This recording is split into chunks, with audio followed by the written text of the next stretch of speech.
ரஜினி சாரோட தீவிர ரசிகர் வந்து ஒரு சின்ன விஷயம் சொல்லணும்னு ஆசைப்படுறாரு. தலைவா சொல்லுங்க.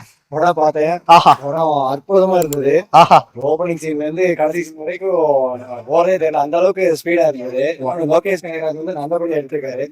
தலைவரோட ரசிகர்களுக்கு வந்து ரொம்ப பிடிக்கும். அவர் வந்து கிட்டத்தட்ட பல படம் நம்ம பார்த்துட்டு வரோம். ஆஹா. மறுபடியும் தலைவருக்கு வந்து எனர்ஜி அதிகமாயிருச்சுன்னு நினைக்கிறேன். அந்த அளவுக்கு அவர் வந்து ஸ்பெஷலா நடிச்சிருக்காரு. இப்ப வேட்டையின் படத்துல எனர்ஜி இல்லைன்றீங்களா? வேட்டையின் படத்துல எனர்ஜி இருக்கு, அதை தாண்டின எக்ஸ்ட்ரா எனர்ஜியை கொடுத்திருக்காருன்னு சொல்றேன். அப்படிங்களா? இந்த விஷயம் சொல்லணும்னா சிறப்பு, அதுக்கு மேல சிறப்பா இருந்தது. ஆஹா, சூப்பர்.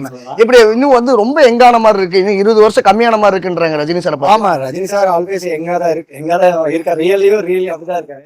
இந்த டைம் பார்க்கும்போது உங்க படத்துல தனியா ஒரு எக்ஸ்ட்ரா எஃபர்ட் போட்ட மாதிரி இருக்காரு. இன்னொன்னு குறிப்பா படத்துல ஓல்டு ரஜினியை காட்டுறாங்க. அதாவது 80s தலைவர் வராரு. வரும்போது எப்படி சொல்லுங்க, நாகர்ஜானாக்கு நரம்பு குடைக்குது அந்த ரச்சகன் படத்துல. தலைவர் ஃபேன்ஸுக்கு வந்து தியேட்டருக்குள்ள நரம்பு குடைக்குது, தொண்டை நரம்பு உடம்புக்குள்ளாவே சொல்லலாம்.